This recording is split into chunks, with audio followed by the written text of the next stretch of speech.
오늘 성경 말씀은 사무엘상 7장 3절부터 11절까지입니다. 사무엘이 이스라엘 온 족속에 말하여 이르되 만일 너희가 전심으로 여호와께 돌아오려거든 이방 신들과 아스타롯을 너희 중에서 제거하고 너희 마음을 여호와께로 향하여 그만을 섬기라. 그리하면 너희를 블레셋 사람의 손에서 건져내시리라. 이에 이스라엘 자손이 바알들과 아스타롯을 제거하고 여호와만 섬기니라. 사무엘이 이르되 온 이스라엘은 미스바로 모이라. 내가 너희를 위하여 여호와께 기도하리라 하매 그들이 미스바에 모여 물을 기로 여호와 앞에 붓고 그날 종일 금식하고 거기서 이르되 우리가 여호와께 범죄하였나이다 하니라. 사무엘이 미스바에서 이스라엘 자손을 다스리니라.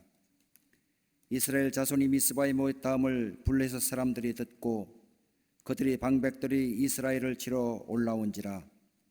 이스라엘 자손들이 듣고 블레셋 사람들을 두려워하여 이스라엘 자손이 사무엘에게 이르되 당신은 우리를 위하여 우리 하나님 여호와께 쉬지 말고 부르짖어 우리를 블레셋 사람들의 손에서 구원하시게 하소서 하니 사무엘이 전 먹는 어린 양 하나를 가져다가 온전한 번제를 여호와께 드리고 이스라엘을 위하여 여호와께 부르짖음에 여호와께서 응답하셨더라.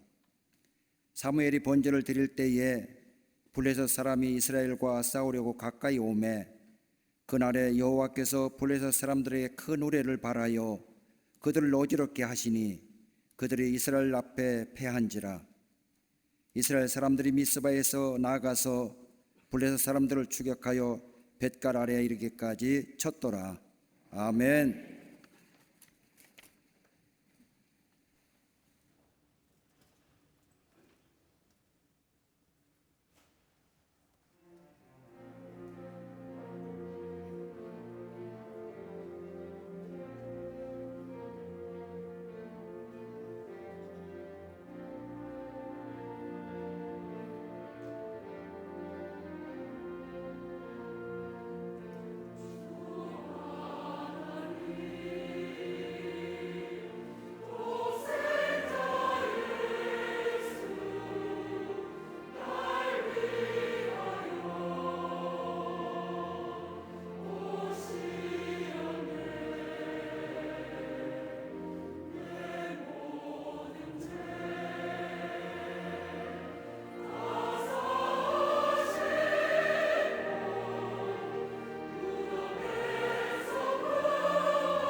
우리 성가대와 교수와의 귀한 찬양에 감사합니다. 큰 은혜 받았습니다. 고맙습니다.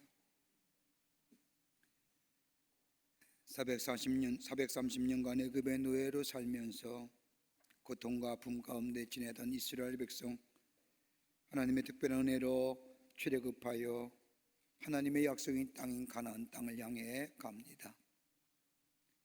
비록 애굽의 노예 생활보다 힘이 들고 어려운 광야의 40년의 시간이지만은 그래도 하나님이 약속하신 그 땅, 자신들의 조상들이 그렇게 가고 싶었던 땅, 모세가 그렇게 간절히 바랬던 그 땅에 도착하여 정착하게 됩니다. 가나안 땅에 도착한 이스라엘 백성 무려 10년이라고 하는 긴 시간 동안 가나안의 전복 전쟁을 겪으면서 가나안 땅에 정착하게 됩니다. 꿈은 이루었다고 생각하지만 그것도 잠시 블레셋이라고 하는 강력한 군대의 나라가 쳐들어와 자기들이 가지고 있는 모든 것을 다 빼앗아 가버립니다. 그것으로 끝난 것이 아니라 자신들의 영적이며 정신적인 지주였던 엘리 제사장과 그의 아들들은 블레셋과의 전쟁에서 패한 것으로 끝인 것이 아니라 죽임을 당하며 그들의 삶을 인도하며 지켜준다고 생각했던 하나님의 법궤마저 블레셋에게 빼앗기고 맙니다. 저들이 수고하고 노력한 대로 얻지 못하고 하나님을 잊혀진 채로 살아가는 이스라엘 백성, 그러기에 살아있다고는 하지만 살아있는 삶은 아니었습니다. 그러면서 저들의 마음속에 다시금 이런 마음이 생각이 시작합니다. 지금 이들의 삶은 아닌데, 내 안에 무엇인가 회복되어야 할 터인데, 새로운 생명의 역사가 있어야 할 터인데 라고 하는 생각을 한 이스라엘 백성, 그러면서 자신들이 걸어온 삶의 모습들을 뒤돌아봅니다. 척박한 광야의 길을 걷고 있었지만 그 가운데서도 희망을 꿈꾸며 하나님 주신 약속 안에서 새로운 생명의 역사를 가졌던 그때, 비록 삶의 영면은 녹록지 못했지만 하나님이 함께 하시고 때를 따라 부어주시는 하나님의 은혜, 하나님의 약속의 말씀, 이것들이 저들로 하여금 생명의 역사를 가지게 했던 그때, 그 시절로 저들의 마음은 돌아가고 싶은 마음이 있게 됩니다. 그러면서 오늘 본문의 말씀은 하나님의 인재의 상징인 법궤가 이스라엘 땅으로 돌아온 지 20년의 시간이 흘렀습니다. 하나님의 말씀이 저들의 마음속에, 저들의 삶 가운데 지속적으로 선포되기 시작하면서 저들의 마음은 서서히 변화되기 시작을 합니다. 하나님의 말씀에 비추어 저들에게 아름다웠던 시절, 꿈꾸며 소망 가운데 희망 가운데 살았던 그 시절로 돌아가고픈 마음이 저들의 마음속에 생겨나기 시작을 한 겁니다. 물질적인 풍요와 풍성함이 진정한 기쁨이 아니라 삶의 의미를 잃어버리고 목적을 잃어버린 우리들의 삶에 다시금 왜 사는지, 내가 어디로 가야 하는지, 내가 무엇을 해야 하는지라고 하는 삶의 진정한 의미를 찾고 싶었던 이스라엘 백성들에게 오늘 사무엘은 하나님의 말씀을 통하여 저들에게 하나님의 백성된 삶, 그 삶이 바르고 풍요로운 길을 걸어가는 삶이 어떠한 삶인가, 무엇이 저들 가운데 회복되어야만이 하나님의 약속의 성취를 이룰 수 있는가를 말씀을 전해주고 계십니다.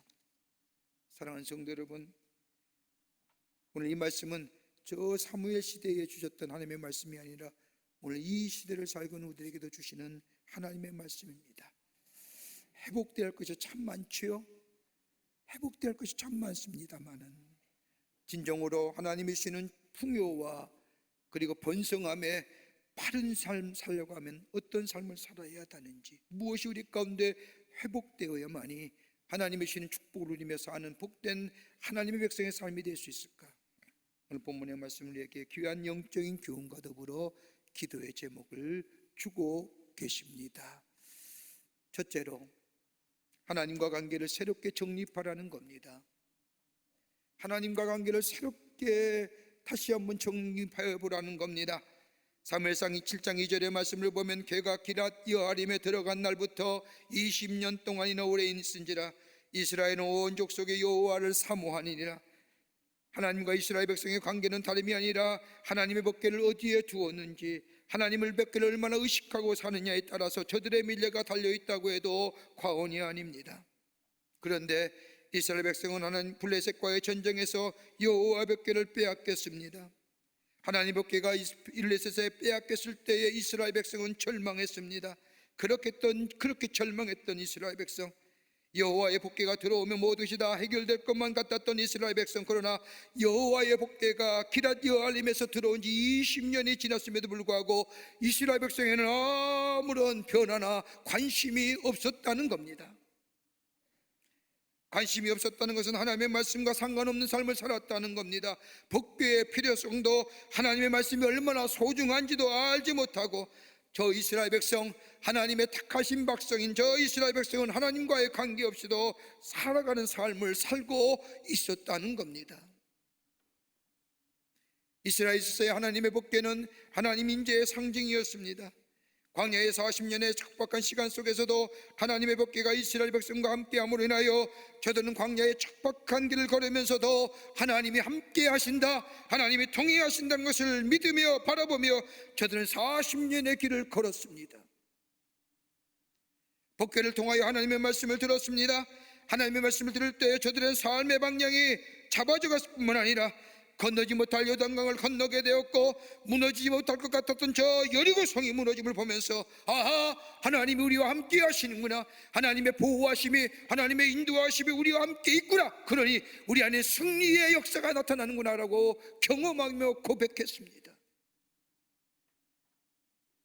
그런데 이스라엘 백성, 저 가나안 땅에 정착하면서 하나님의 복궤는 더 이상 저들의 삶과는 상관없어지게 됩니다. 그토록 지치고 힘들었던 삶, 그렇게 기다렸던 가나안 땅, 그 가나안 땅에 들어갈 때의 가나안 땅의 풍요로움과 만족한 삶이 하나님의 복궤, 하나님의 말씀, 저들의 삶 가운데 잊혀져 갔던 겁니다. 그러면서 저들은 하나님과의 관계 없이도 살아야 할 수 있다고 생각했습니다. 그런데 지금 이 시간 엄청난 시련 앞에서, 엄청난 문제 앞에서 가만히 생각해 보니 하나님이 저들의 삶을 떠나가기, 자신들이 하나님을 떠나가기 시작한 그때부터 자신의 삶들이 무너졌음을 보게 되었다는 겁니다.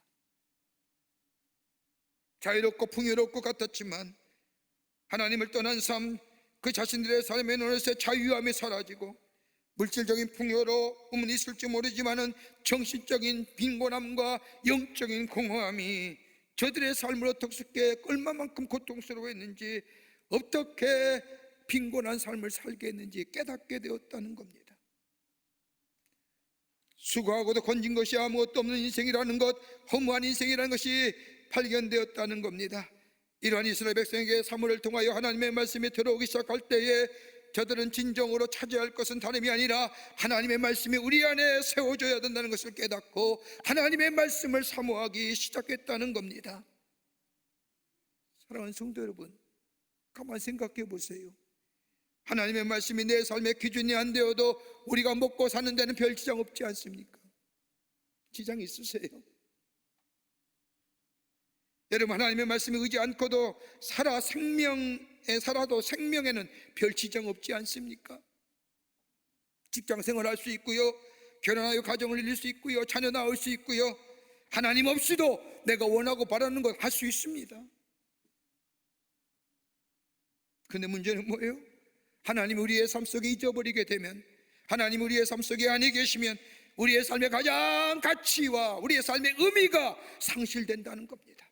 내가 왜 살아야 되는지, 내가 무엇을 위해 살아가야 되는지, 내가 어떤 것을 해야 가장 가치 있는 내 삶의 가치가 의미가 있는지 깨닫지 못한다는 겁니다. 아무리 인격이 훌륭하고 아무리 도덕의 군자를 가졌다 할지라도, 아무리 많은 것이 갖추어졌다고 삶의 풍요로움과 여유로움이 있다 할지라도 그 안에 하나님이 아니 계시면 그 삶의 가치와 의미는 상실되어졌다는 겁니다. 하나님이 주시는 인도함과 평안함을 잊어버리게 될 때에 육적의 삶은 평안할지 모르지만 영적인 빈곤함과 더불어 진정한 평강의 삶을 누리지 못했다는 사실을 알게 된 이스라엘 백성, 다시금 하나님의 관계, 다름이 아니라 하나님이 나의 주인 되시고 하나님이 내 삶의 주인 되실 뿐만 아니라 우리의 모든 것이 된다고 하는 하나님의 관계의 회복이 필요하다는 것을 저들은 느끼게 되었다는 겁니다. 마치 밤새도록 수고하였지만 아무것도 잡지 못하는 베드로처럼 허무한 속에 사는 인생들에게, 어떻게 살아야 될지 모르는 그들에게 사무엘은 이스라엘 백성들에게 외칩니다. 너희가 먹고 사는 데는 아무런 관계가 없는 것처럼 보이지만 하나님의 말씀이 너희 중심에 서지 아니하면 너희는 이 땅에서 하나님의 백성이 누리는 아름다움과 풍성의 삶은 없다 하고 저들에게 전하고 있는 것을 들을 수가 있습니다. 우리는 안 그렇습니까? 우리의 삶은 풍요로움 있지 않습니까? 아무리 어렵다 할지라도 우리의 삶은 풍요로움과 풍성함이 있습니다. 그럼에도 불구하고 우리 삶 속에 채워지지 않는 이 빈곤, 이 허무, 다른 것이 아니라 하나님과 하나님의 말씀이 내 속에 사라진 것은 아닌지요? 그러기 요한복음 15장 5절의 말씀을 보면 나는 포도나무여 너희는 가지라 그가 내 안에 내가 그 안에 거하면 사람이 열매를 많이 맺나니 나를 떠나서는 너희가 아무것도 할 수 없음이라고 하는 말씀처럼 하나님 안에 하나님과 나와의 관계가, 인격적인 관계가 먼저 내 삶의 우선순위로 회복되지 아니하면 다른 것은 회복되지 않는다는 거예요. 하나님의 말씀이 내 안에, 하나님이 나의 삶의 다스리심이, 하나님과 나와의 인격적인 관계 속에서 하나님을 아바 아버지라 부르며 하나님의 자녀임에 나의 정체성과 나의 삶의 방향성이 하나님과 관계가 새롭게 회복될 때에, 그것이 정립되게 될 때에 거기에 내 인생이 주께서 약속하신 바르고 풍요로운 삶을 살아가는 인생, 오늘 이것이 우리에게 먼저 회복돼야 할, 이것이 회복될 때 우리 안에 주시는 하나님의 풍요가, 그리고 주의 주신 풍성함이 우리 안에 넘쳐날 뿐만 아니라 하나님의 말씀이 내 발의 등이 되고 내 발의 빛이 되는 그 놀라운 은혜가 우리 가운데 있게 되는 줄 믿습니다. 두 번째는 돌이키라고 말씀하시는 거예요. 하나님의 말씀에 갈급함을 느낀 이스라엘 백성, 사무엘은 이스라엘 백성을 향하여 너희가 하나님께로 돌아오라고 말씀합니다. 7장 3절의 말씀을 보면 사무엘이 이스라엘 온 족속에게 말하여 이르되 만일 너희가 전심으로 여호와께 돌아오려거든 이방신들과 아스타롯을 너희 중에서 제거하고 너의 마음을 여호와께로 향하여 그만 섬겨라. 그리하면 너희를 블레셋 사람의 손에서 건져내시리라. 돌아오라는 겁니다. 회개하라는 겁니다. 여기서 돌아온다는 것은 회개하는 신학적 용어로 얘기할 수 있지만 이 사무엘은 이스라엘 백성을 향하여 돌아오라 하는 이 회개하여 두 가지 것을 얘기합니다. 하나는 소극적인 회개, 그건 다름이 아니라 너희 삶 가운데 젖어있는 이방신들과 아스타롯을 제거해버리라는 겁니다. 그리고 또 하나 적극적인 회개는 하나님만 섬기라는 겁니다. 회개란 마음의 방향을 바꾸는 겁니다. 하나님이 기뻐하시지 않고 원하시지 않는 삶의 요소를 내 생활 속에서 제거해버리고 하나님만을 섬기고 하나님만을 사랑하는 것, 이것이 회개의 개념입니다. 회개한다는 것은 돌이킨다는 것이고 이 돌이킴에는 변화가 있습니다. 그런데 후회는 어떻습니까? 후회는 변화 없는 겁니다. 후회는 아쉬움과 안타까움만 있는 겁니다.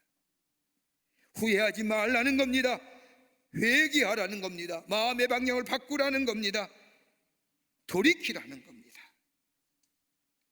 이방신 즉 아스타롯을 섬기는 것을 중단할 뿐만 아니라 너의 생활 습관 속에서 다 제거해버리라는 겁니다. 여러분, 바알과 아스타롯이라는 것이 뭡니까? 다산과 풍요로운 신이라고 저들은 믿습니다. 저들이 이것을 숭배하는 것은 다름이 아니라 더 많은 물질의 풍요로움과 번성함을 원하는 이기적인 동기로 정욕적이고 욕망적인 마음으로 만들어진 신이요, 그것을 섬기는 것이 저들의 삶의 생활 양식이요, 그것이 문화로 정착한 겁니다. 여러분, 가만히 우리의 삶 생각해 보세요. 우리의 마음속에 어느덧 물질의 풍요로움과 번성함이 우리의 마음속에 욕망과 정욕으로 자리 잡아서 이기적인 마음에 하나님을 마치 아스타롯과 저 바알과 아세라처럼 내 이기적인 욕망을 위하여 섬기는 건 아닌지요? 아니, 그렇지 않다 할지라도 그 바람이, 그 욕망이 우리 하나의 문화와 우리 안의 생활의 습관으로 자리 잡은 건 아닌지요?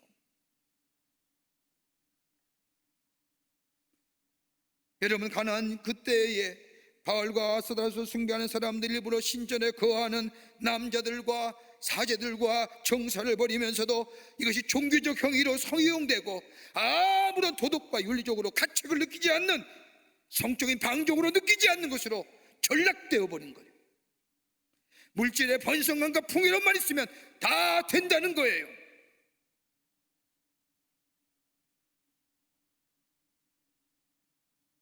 자연스러운 모습, 아무런 의심이나 죄책감 없이 받아들이는 것, 당연하다고 느꼈다는 것들, 이스라엘 백성 가운데 그것들을 제거해버리라는 거예요.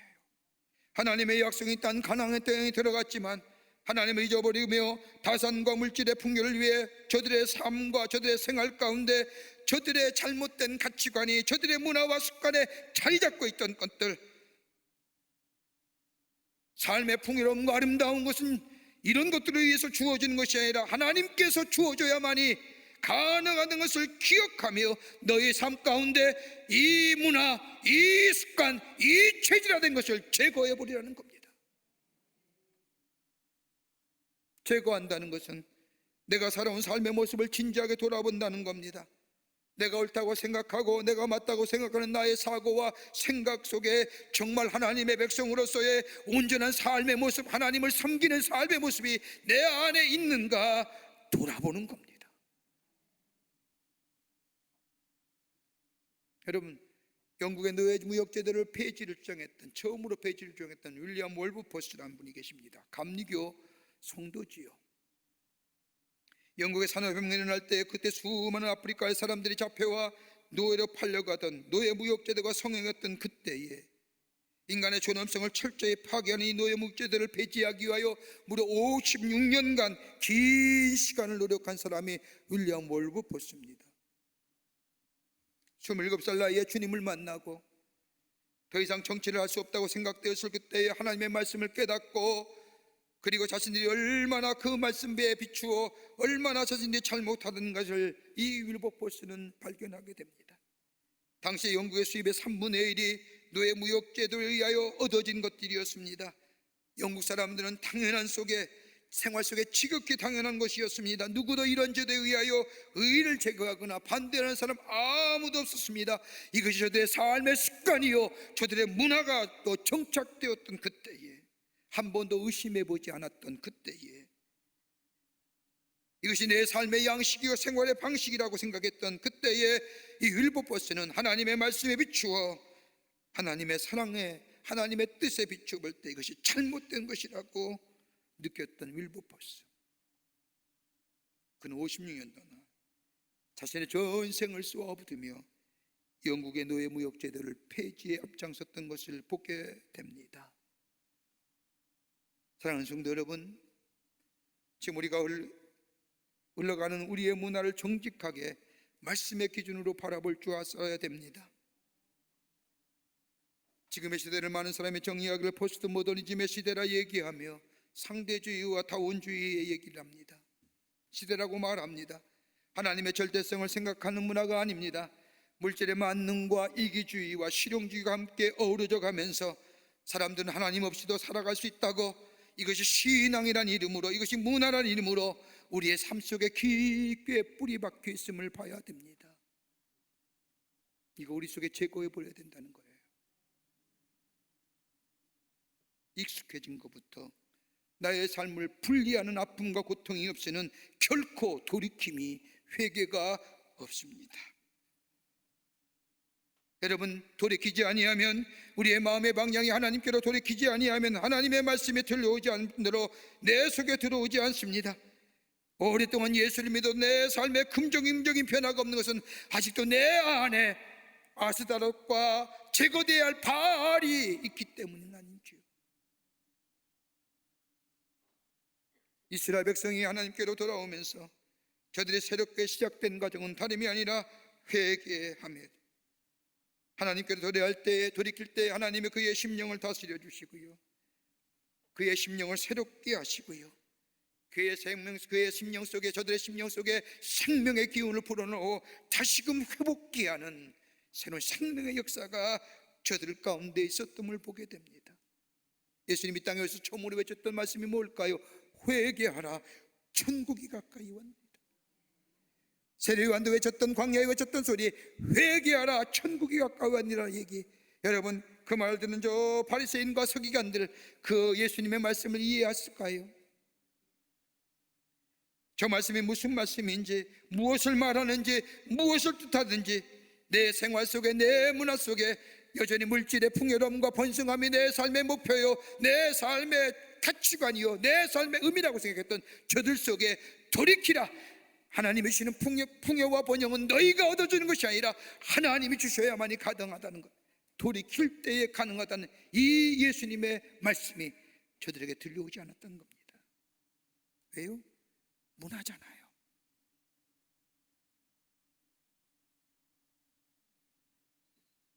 역대하 7장 14절의 말씀을 보면 내 이름을 일컫는 내 백성이 그들의 악한 길에서 떠나 스스로 낮추고 기도하며 내 얼굴을 찾으면 내가 하늘에서 듣고 그들의 죄를 사하고 그들의 땅을 고치리라고 하는 말씀처럼 하나님께로 돌아올 때에, 여러분, 지금 성행하는 바이러스가 하나님께 인간들을 향한 하나님의 징계라고 하면 아마 난리법석을 칠 겁니다.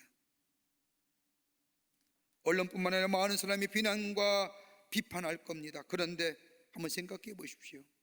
우리의 머리카락이 하나까지도 세심받으신 우리 하나님께서 이 땅에 재앙처럼 느껴지는 이 모든 사람이 공포에 떨게 하는 이 바이러스, 여러분, 우리의 죄와 상관없다고 자신 있게 말할 수 있는 사람이 누굴까요?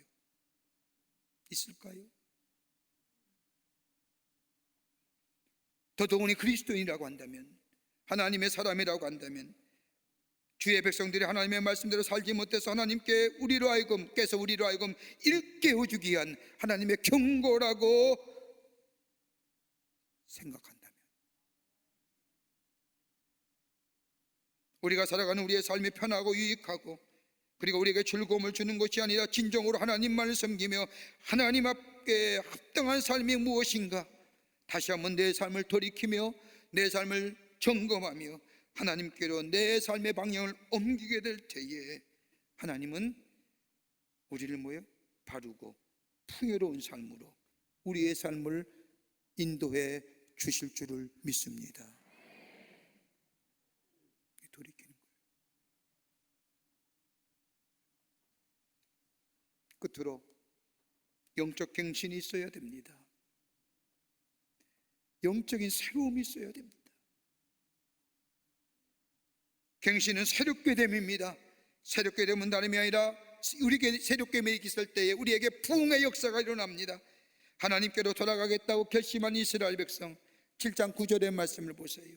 사무엘의 젖먹는 어린 양 하나를 가져다가 온전한 번제를 여호와께 드리고 이스라엘을 위하여 여호와께 부르짖음에 여호와께서 응답하셨더라. 여러분, 번제는 지금만 드려진 번제가 아닙니다. 예전에 드렸습니다. 이전에도 번제 드렸습니다. 그런데 오늘 본문의 말씀은 좀 다른 번제를 얘기합니다. 뭐라고 얘기해요? 그 앞에 수식어 하나 있죠. 온전한 번제입니다. 온전한 번제는 생명력 있는 번제요, 온 마음이 담겨져 있는 번제요, 생명이 드려진 번제요, 정성과 내 마음의 중심이 담겨진 번제라는 겁니다. 당시 엘리 제사장이나 그의 아들들이 드렸던 제사, 번제, 정성이란 혼은 그 밖에 찾아볼 수 없었던 그저 형식으로만 드려진 제사가 아니라 오늘 말씀처럼 정성을 다하여, 근데 여러분 본문의 말씀을 보세요. 어린 양이라고 되었습니다. 적은 것 보잘것없는 겁니다. 여러분, 보통 하나님 앞에 제사 드릴 때 살찐 송아지나 흠이 없는 것, 가장 살찌고 좋은 것들 하나님 앞에 드려진 것이 보통인데 오늘 본문의 말씀엔 작은 것, 어린 양 하나를 드리는데 그 안에 뭐가 있어요?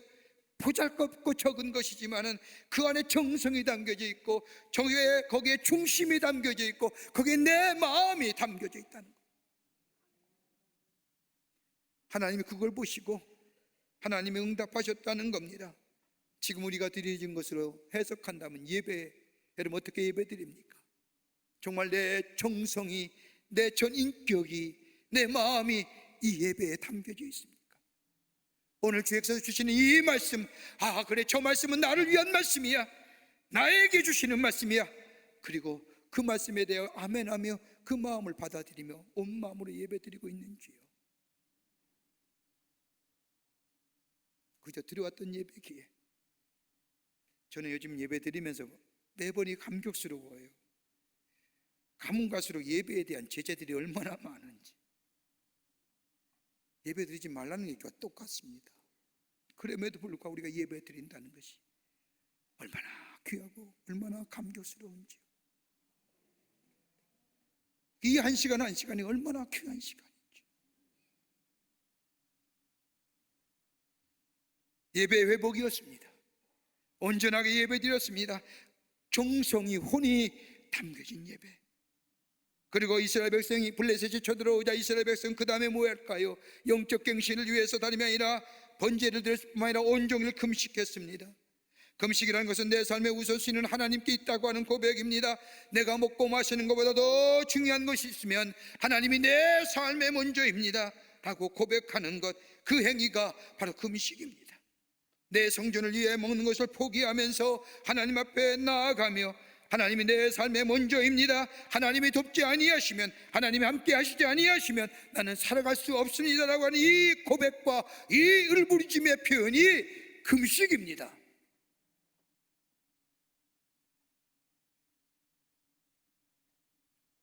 우리가 누리는 풍요가 우리를 새롭게 하지 못합니다. 하나님만이 우리를 새롭게 하셨습니다라는 게 금식의 참된 의미입니다. 그것뿐입니까? 오늘 본문의 말씀을 보십시오. 또 하나 행위가 나오지요. 오늘 본문의 말씀을 보면 물을 그러다가 그 앞에 부었다고 말합니다. 성사했던 이건 회개라고 얘기하지만 물을 기르다 번제물에 부었다는 것은 내 마음을 온전히 다 쏟아 부었다는 겁니다. 내 형식과 내 지혜와 내 물질과 내 지적 다 내려놓고 정직한 것, 속에 있는 것 그대로 하나님 앞에 쏟아부으며 하나님이 돕지 아니하시면 아무것도 할 수 없습니다라고 하는 고백. 이런 영적 갱신이 있을 때 뭐가 일어나요? 부흥의 역사가 일어나는 거예요. 그 뒤에 말씀을 보세요. 하나님 앞에 온전히 예배드리고 하나님 앞에 금식하며 정성과 마음을 쏟아 하나님을 향한 우리의 신앙 고백이 있게 될 때에 갱신이 일어나고, 그 갱신 다음에 부흥의 역사가 일어납니다. 그 다음에 말씀을 보면 어떤 부흥의 역사냐? 블레셋과 전쟁에서 2번이나 패배했는데 더 이상 패배하지 않습니다. 승리합니다. 내 삶의 현실 속에 극복하지 못한 문제를 하나님의 극복하게 하심으로 헤쳐나가게 할 수 있는 힘과 용기를 이스라엘 백성에게 주셨다는 겁니다. 또 있습니다. 하나님이 저들의 삶 속에 평강의 회복을 허락해 주셨습니다. 두려움과 염려와 불안감 가운데 살던 이스라엘 백성, 하나님의 평강의 마음을 저들에게 부어주셨다는 겁니다. 여러분 다 가졌다고 평안하신 줄 아십니까? 내 마음의 소원이 이루어졌다고 평안하십니까? 일시적인 만족과 평안함은 있을지 모르지만 깊은 곳에서의 평안함은 없습니다. 상황과 환경에 관계없이 하나님이 주시는 이 평강, 샬롬의 축복이 이스라엘 백성에게 임하여졌다는 겁니다. 또 있지요. 하나님의 잃어버린 지경을 찾게 해주셨다는 겁니다. 오늘 본문의 말씀을 보십시오. 블레셋 군대가 쳐들어왔을 때 하나님께서 블레셋 군대를 흩으시고 이스라엘 백성들이 그 뒤를 쫓아다가 점령한 땅들을, 여러분 성경 말씀을 법궤가 움직인 대로요, 법궤의 궤적에 따라서 하나님이 이스라엘 백성에게 뭐예요? 그 땅 허락해 주시는 거예요. 기라 여할림에서부터 들어왔던 그 땅의 궤적의 행렬대로 하나님이 이스라엘 백성에게 회복시켜 주셨다는 거예요.